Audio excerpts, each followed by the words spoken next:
Tea கடை kitchen சொந்தங்களுக்கு வணக்கம். முறுமுறு ஸ்நாக்ஸில் எத்தனையோ இருந்தாலும் இந்த தட்டைக்கு இருக்கிற மவுசு குறையவே குறையாதுங்க.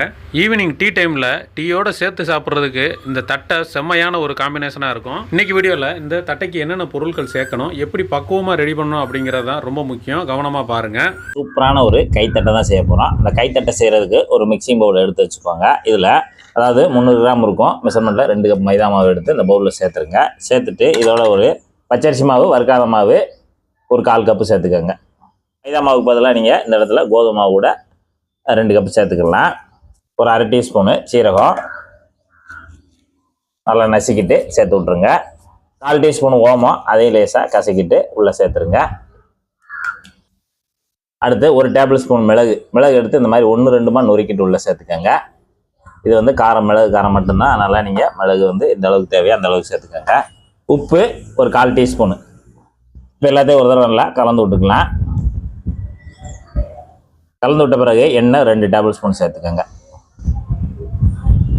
இந்த தட்டைக்கு வந்து 2 டேபிள் ஸ்பூனு குறையாமல் ஊற்றிடுங்க. அப்படின்னா தான் நமக்கு இந்த தட்டை நல்லா மொறுமொறுன்னு வரும். எண்ணெய் சேர்த்துட்டு எண்ணெயிலேயே மாவை ஒரு தடவை நல்லா பிசைஞ்சு விடணும். எண்ணெய் வந்து சாதாரண எண்ணெய் தான், சூடு இல்லாத எண்ணெய் தான். நல்லா இது போல் மாவை வந்து எல்லா மாவுலேயும் எண்ணெய் படுற மாதிரி நல்லா நசுக்கி பிசைஞ்சு விடுங்க.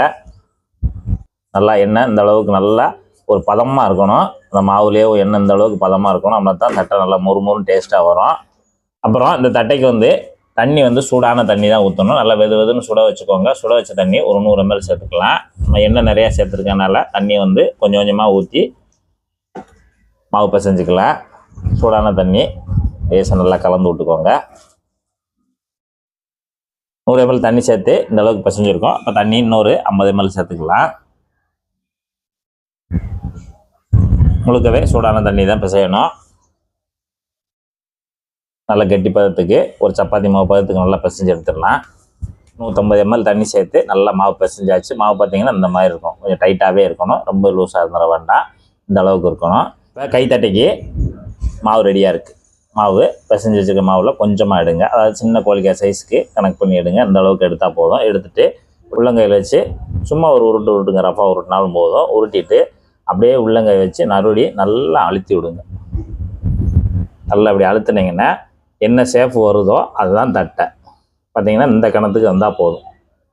கணம் ரொம்ப இருக்குன்னு நினைக்க வேண்டாம். இது நல்லா பொரிஞ்சு சூப்பராக மொறுன்னு வந்துடும். இந்த சைஸுக்கு இருந்தால் போதும். நீங்கள் கீழே போட்டு உருட்டி பிறக்கி அதை கட் பண்ணி தனித்தனியாக எடுத்து செய்யணும்னு அவசியம் கிடையாது. அந்த மாதிரி கொஞ்சம் ஈஸியாக செய்கிறதுக்காக தான் இந்த மாதிரி நம்ம மெத்தடில் ரெடி பண்ணி சொல்லியிருக்கோம்.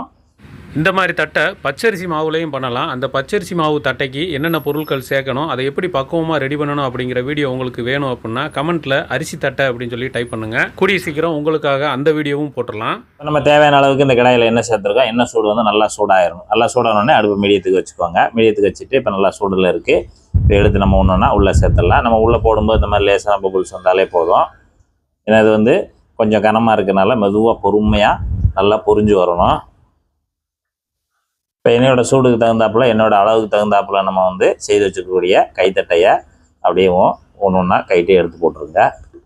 உள்ளே சேர்த்துட்டோம். உள்ளே சேர்த்துட்டு லேசாக ஒரு தடவை மட்டும் அப்படியே கலந்து விடுங்க. நல்லா பொரிஞ்சு வெந்து வரட்டும்.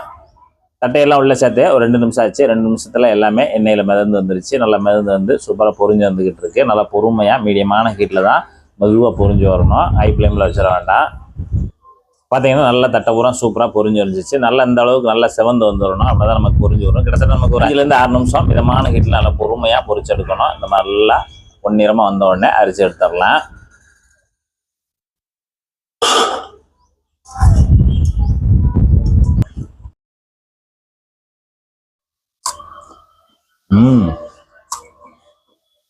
சூப்பராக இருக்கு. நல்லா மொறுன்னு இருக்கு. நல்லா அந்த மிளகு காரம், அந்த ஜீரகம், ஓமம் இதெல்லாம் சேர்த்து அந்த எண்ணெயில் போட்டு பிசைஞ்சு செய்யும்போது சூப்பராக இருக்குது.